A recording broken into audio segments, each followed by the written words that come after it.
Can you put a price on human life?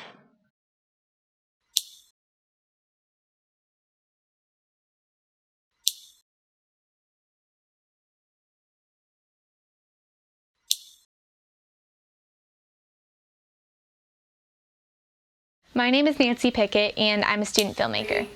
I also happen to have a feeding tube and central line for most of my nutrition, hydration, and medications.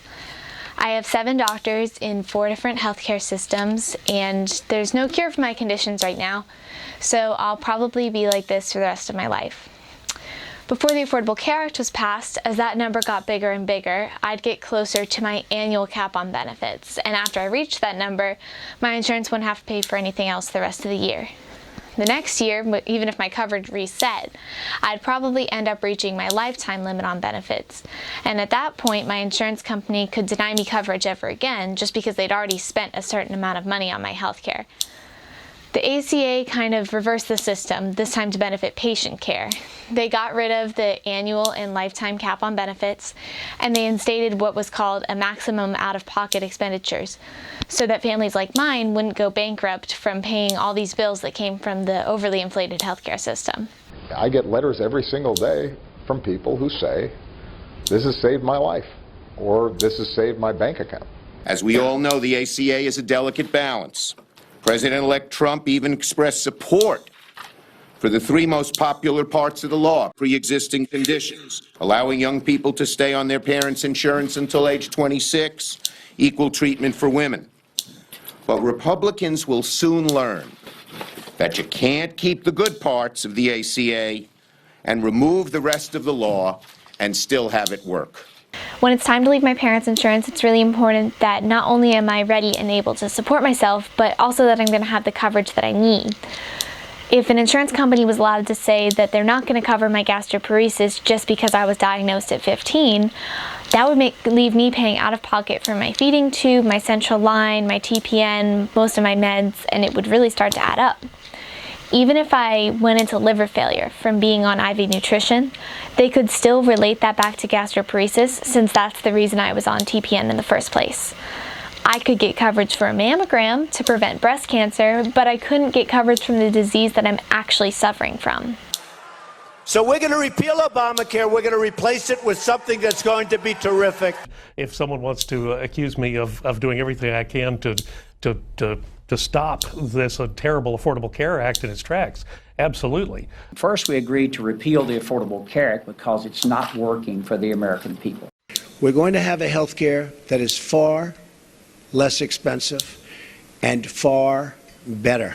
We're completely in sync, planning on a daily basis with the administration. You're going to be very proud of what we put forth having to do with health care. How does it sit with you and your constituents that Republicans in Congress are racing to repeal Obamacare without a replacement, and the fact that they haven't been able to come up with a replacement for more than 6 years? Without Obamacare, millions of people will be without coverage again, and if they're chronically ill like me, they can't afford to be without insurance for any period of time, let alone how long it's going to take Republicans to create new replacement legislature. I just traveled to Miami for a specialist appointment that I waited 7 months for, and that's kind of the deal with most rare disease specialists. Like, you have to wait and get on a waiting list. If you cancel an appointment like that due to not having coverage, you're going to double your wait time, and some people can't afford to do that. Think of it like you're shopping for prom. You might find the perfect dress, but if they don't have your size and your prom is tomorrow, you can't get this dress. You have to settle for a dress you kind of like, but it's not as good as this one. The Affordable Care Act is like the dress you settle for. It definitely has its problems, but you can't afford to wait for the perfect one. You can do that by the following. One is to allow people to buy insurance across the state line. It's Marsha Blackburn's bill. 2, allow people to have an association health plan. Number 3, massively expand health savings accounts. Our group started with health savings accounts when they first became available. I still have one. It puts the consumer in charge of their health care. The proposed solution to replace Obamacare with HSAs and an open private insurance market would be totally detrimental to low-income and chronically ill families, because a health savings account isn't even coverage. It's just a tax-free way of putting aside money that you want to use towards your medical expenses. If you're living paycheck to paycheck, you're not going to have money to put in your HSA. Even if you did end up saving a couple $1,000s, that could all be wiped out in one hospital stay, even if you had an affordable private insurance. The first big fight of this new Congress will be over health care. Republicans are plotting, and soon will be executing, a full-scale assault on the three pillars that support the American health care system: the Affordable Care Act, Medicare, and Medicaid. The Republican plan to cut health care wouldn't make America great again, it would make America sick again. They have no idea what to put in place of the Affordable Care Act. For years they've talked about repeal, but for 5 years now they have had nothing to put in its place. Once you put an expiration date on the law, will actually cause some insurers to flee the market.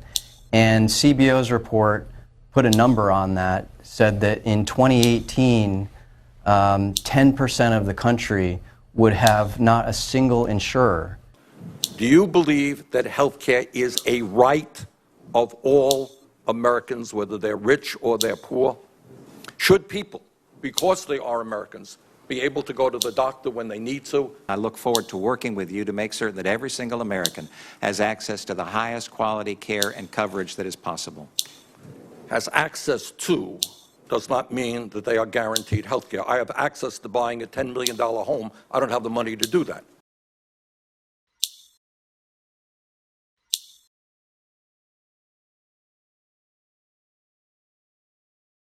I've made it through a lot, but losing the Affordable Care Act isn't something I'll be able to recover from.